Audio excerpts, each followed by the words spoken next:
Oh, okay, wow. Hello, beauties and gentle beauties. Dissy here, and I am here with well, this is the most different video I've ever probably recorded on the channel. First of its kind, but I'm kind of excited to do it, and it's going to be a post-commentary video. Not on a particular PC, not on any PC games, like, say, what you're seeing in the background, Mob of the Dead. Which, FYI, yes, the background is Mob of the Dead from Black Ops 2 Zombies, and just this sort of thing I just quickly recorded for this video as some background gameplay instead of just a still image, which, well, I think gameplay of a different game is at least somewhat more entertaining than just having an image. Right? Right. Even though I kind of played terrible in this, but whatever. Just had to get some footage for you darlings. Anyway, so, E3 has come and gone. It's been about, what was it, a couple weeks or so at the time of this recording that E3 happened, and wow. I watched each press conference. In fact, you know, I was discussing it with Zach on, like, his little podcast he recorded a little while back. And, yeah, I watched every, tongue-tied, watched every conference, and just a little backstory to this is that I am a huge Nintendo person, as I grew up with Nintendo. That was basically my childhood. It just was pure Nintendo. Consoles, you know, SNES, the Wii, GameCube, all that stuff. It was just, it's awesome. So, naturally, I was quite excited to watch the E3 presentation for Nintendo, and they blew it out of the water. They revealed a lot of great stuff, and I was quite pleased with what they did. What they had done, what they have shown, excuse me. What they showed off. And just another TLDR backstory is my personal favorite game series of all time is the Metroid series. So, this video is going to be discussing the two key things from Nintendo's E3 event that had me, well, making those noises at the beginning, I imagine you heard. So, the first thing that I want to talk about would be Metroid Prime 4. When I watched this reveal, I was honestly flabbergasted. I was thinking that the space and the nebula, I was like, oh, this might be like Star Fox or something. Then I started hearing the Metroid Prime sort of sounds. Then I saw the S and then the 4, and I was just like, oh dear God, it's Metroid Prime 4! I was completely flabbergasted. I was like, really? They're doing this? Is this a prank? Am I getting pranked? No, I'm not getting pranked. Metroid Prime 4 now have in development for Nintendo Switch. I couldn't believe what I was seeing with my own two eyes. It was amazing. It really was. What's crazy to me is that Prime 4 is, well, it's going to be a sequel to Prime 3 Corruption, which, in case you do not know, Prime 3 Corruption came out in 2007. It's 2017. Basically, in August, it's going to be 10 years after Prime 3 that Prime 4 has finally been announced and is actually becoming a thing. That is just crazy to me, that there's such a huge time gap between these games. And just, wow. I had a feeling Prime 4 was going to happen at some point in the future. Even though after Other M and all the spin-off fiascos, I honestly thought, well, the Metroid series might as well be canned at this point. Because it's just, what are they doing with it? They don't know what they're doing. Yeah, it's crazy, but because at the end of Prime 3 Corruption, just a little bit of story, just a little lore here, and spoilers if you somehow haven't played an almost 10-year-old game at this point, is that at the end of Prime 3 Corruption, you can see a ship that follows Samus' ship at the end of the game, and the ship is believed to be Sylex's ship, which Sylex is one of the hunters from the DS Metroid game, Metroid Prime Hunters. Which not a lot of people actually like that game, but the character seems to be the most popular out of all the different hunters in that game. So I think Nintendo is trying to do a story with him. And this is another key thing I want to talk about Metroid Prime 4 is, what's the story going to be? And I know what I was just talking about is probably going to be the main focus is Sylex, the Galactic Federation, and Samus, but at the same time, I have a feeling that's what it's going to be, but another part of me is also like, is there something else to it? I mean, I know it sounds a bit crazy to me, but let me just let me see if I can explain this to you. Now, I can't be the only one that is a huge Metroid fan that when they watched this reveal and they saw the 4 and the way the 4 kind of looks really intrigued me. I mean, I know this is probably just stupid at this point, but if you've played the previous 3 Prime games, you know that Phase-On was the key element of those games. And that 4 has a really Phase-On kind of look to it, so maybe Phase-On is going to be coming back from the dead somehow. I don't know, some sort of weird plot device .mov. I really have no idea. But to me personally, it kind of seems like they were hinting at Phazon may make a return. Now, I myself personally really love the story arc for the Phazon and how it basically terrorized different planets throughout the Prime universe over the span of those 3 games with Talon 4, Aether, and Brio, Elysia, Skytown, or Skytown's Elysia, Norian, and the space part Homeworld, even to an extent, was ravaged by the Phazon. So I feel like the story arc is done for Phazon, but if they're gonna throw something new on the table for it, try to put an interesting spin on it, I'm all up for it, as long as they don't ruin the story arc that was made before by Retro Studios. And now the main focus, I believe, of Prime 4 is going to be the story between Sylix, the Federation, and Samus. And in case you do not know, Sylix basically, he betrayed the Federation and he stole a ton of tech from them. And that's the way his armor is that he stole a lot of Galactic Federation technology, created his own armor and weapon system and ship. And he has this sort of grudge against Samus that is actually has never been explained in Prime Hunters or in any of the extended lore or anything like that. It's only just been said that he has a grudge against Samus and the Federation, and no one really knows why. So I feel like Prime 4, if they do it right, will have a sort of confrontation. The whole story is going to be kind of focused on Sylix, and we may learn why he has such a grudge against the Federation and Samus. Now, the only thing that I'm worried about for Metroid Prime 4 is that it's actually being developed, from what I understand from reading a lot of articles and just kind of looking it up, it's not being developed by Retro Studios, which they developed Prime 1, 2, 3, and Trilogy. So I'm a bit worried as maybe this new studio, apparently this is a new studio, a new talented studio, it's being developed in-house at Nintendo. A part of me is worried that they may screw it up.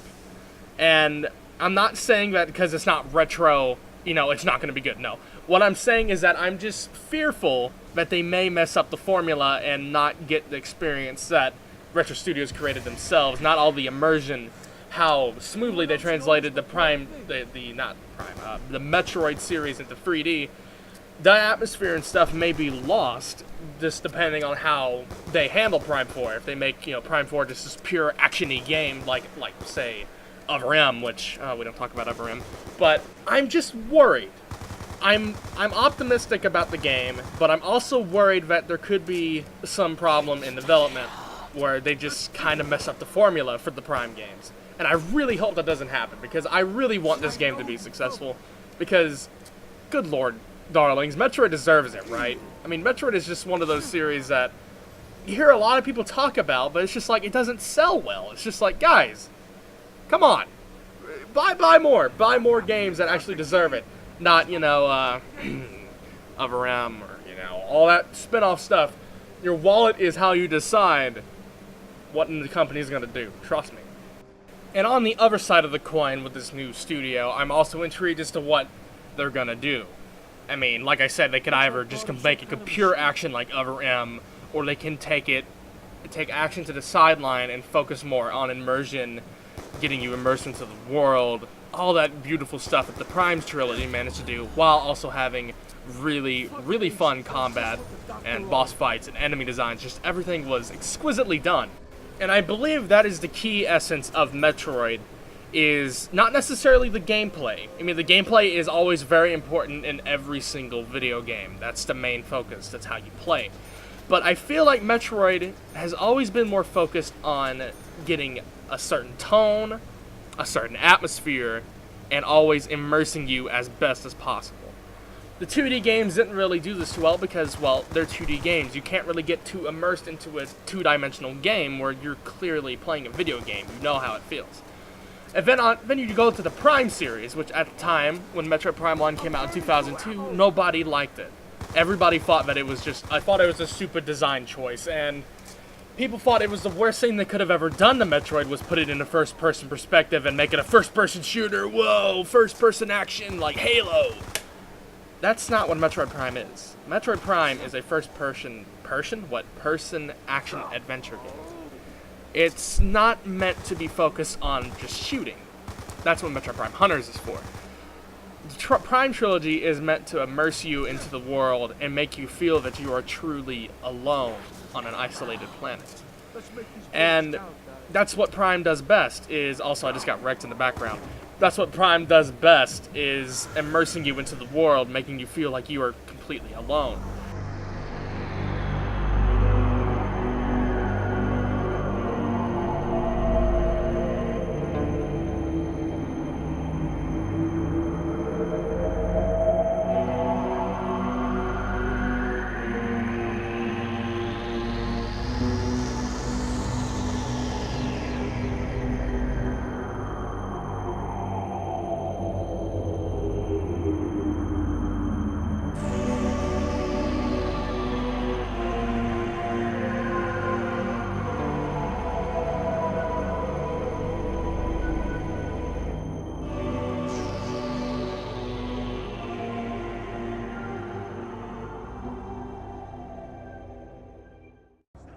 That right there is truly what I am afraid that Prime 4 may lose, is pure atmosphere, immersion, and just pure isolation, as I've said multiple times.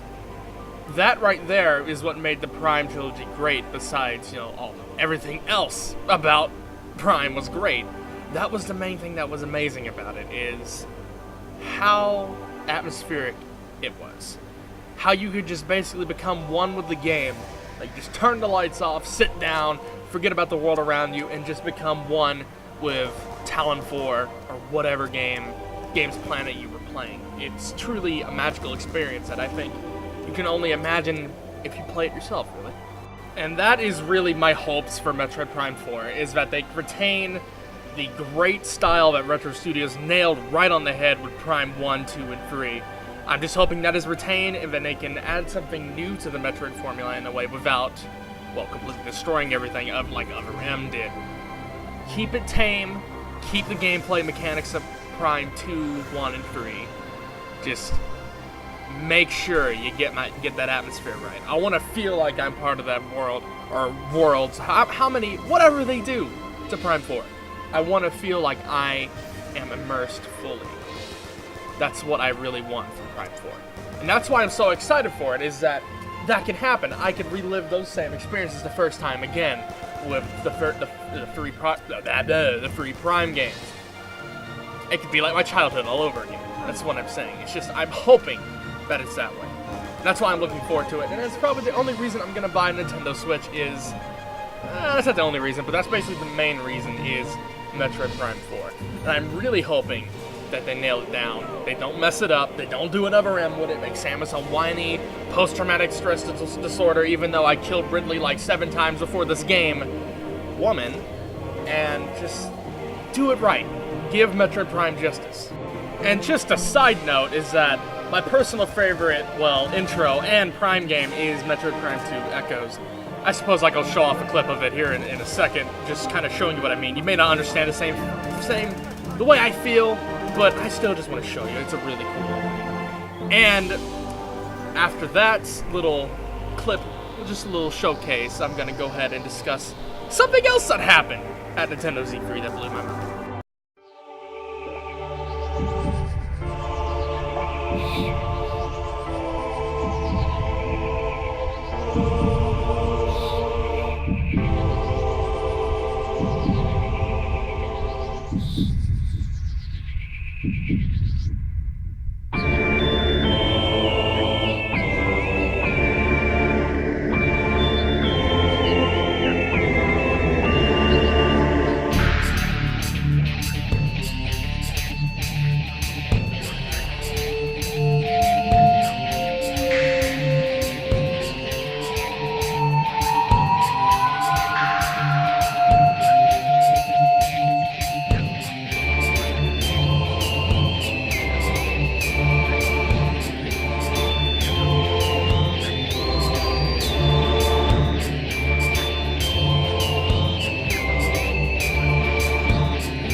you are still here, I'm surprised. Welcome back. So I apologize for that little charade. I had a little bit of fun editing, even though fairly amateurish for the most part, but I just love the opening of Prime 2, the ship landing, and the intro to the Temple Ground area. Also, I just got dunked on again. Anyways, so let's go ahead and talk about the second thing that was revealed for Metroid at E3. And it wasn't even revealed during the actual show. It was revealed on the live Treehouse event as a breaking news world report thing. I don't remember what they called it, but just watch for yourself.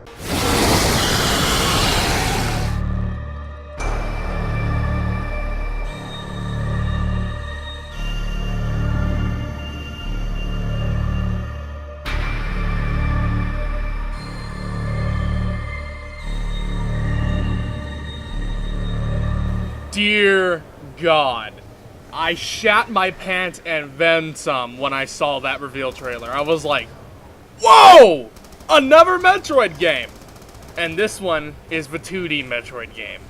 So they're pleasing both sides of the community with the first-person game, Prime 4, and they're pleasing the 2D community, the original fans, with Metroid Samus Returns. And what's really interesting to me about Metroid Samus Returns is that it's actually not Metroid Dread or Metroid 5 or whatever it was supposed to be, or 6, I don't remember. It's actually a remake of Metroid 2. And Metroid 2 came out years and years ago, I think almost 20 years ago on the Game Boy.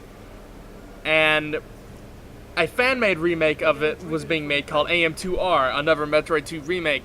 And when that game was finally completed and released, Nintendo hit them with a DMCA, of course, because it's copyright. And he stopped giving out the downloads for it, and there's no more, it's not being worked on anymore, which is a shame. People were really mad at Nintendo for it. But now it makes so much sense, because they were doing it themselves. They were going to remake Metroid 2. And I just, wow. It's baffling to me, really. I'm very, very excited for Metroid 2. Or the Metroid 2 Samus Returns. It's basically what it is, Metroid 2. I'm really excited for that because there hasn't been a 2D Metroid game since Metroid Zero Mission in 2004. And I love the 2D games as much as I love the Prime games. So, it's just, whoa!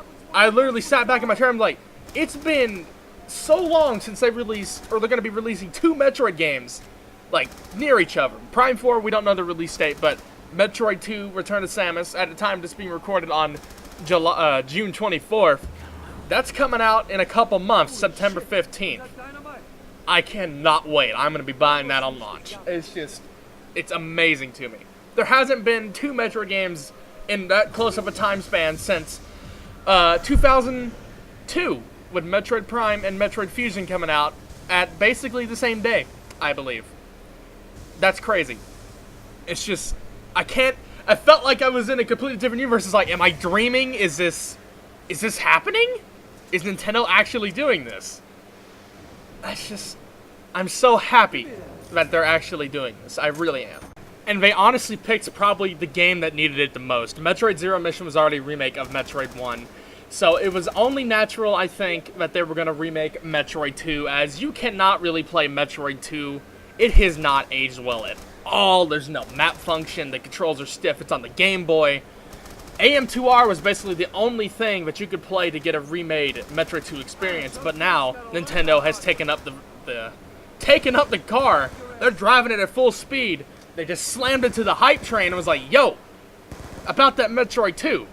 We're deciding we're going to remake it ourselves with 2.3. It's just, I can't even. I'm so excited for it.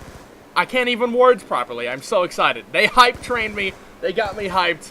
And that's how I love Nintendo's E3 presentation so much. Besides everything else is amazing.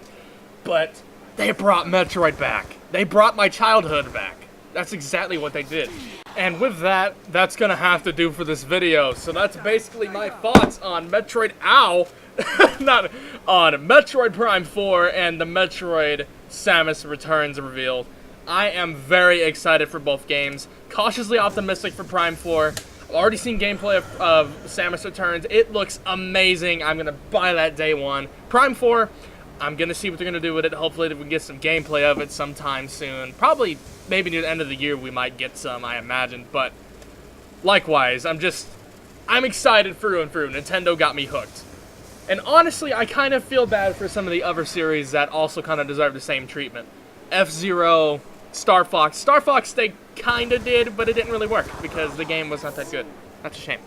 But, especially F-Zero, I think they need to get it a good comeback title. They really do. Also, what I'm doing in the background right now is terrible. Don't ever try to grab a plane part in the middle of a round on round, what was that, 8? Yeah, don't do that. That's a terrible idea. Grabbing the plane part in the middle of a round, then Brutus is going to spawn. That's how I die. But anyways, darlings, I hope you enjoyed this sort of ramble and discussion about why I kind of love and was really excited for the Metroid reveals at E3 this year. I hope you enjoyed the rambling and some amount of discussion. Oh, excuse me. And my reasons for, you know, why I'm excited. And just discussing the games in general. I didn't really discuss much about Metroid 2 because, honestly, it's just a remake. I mean, there's not really much else I can add other than it's going to be a remake of Metroid 2, which is something that game really, really needs. Prime 4 was the main topic of the discussion because Prime 4 we know the least about. I'm quite excited for that. I can't wait. But anyways, dying on round 9? Jesus. What a failure. Good lord. But anyways, thank you so much for watching. I hope you enjoyed these kind of style of post-commentary videos. There will be more in the future on different topics. Anyways, thank you so much for watching, and goodbye, darlings.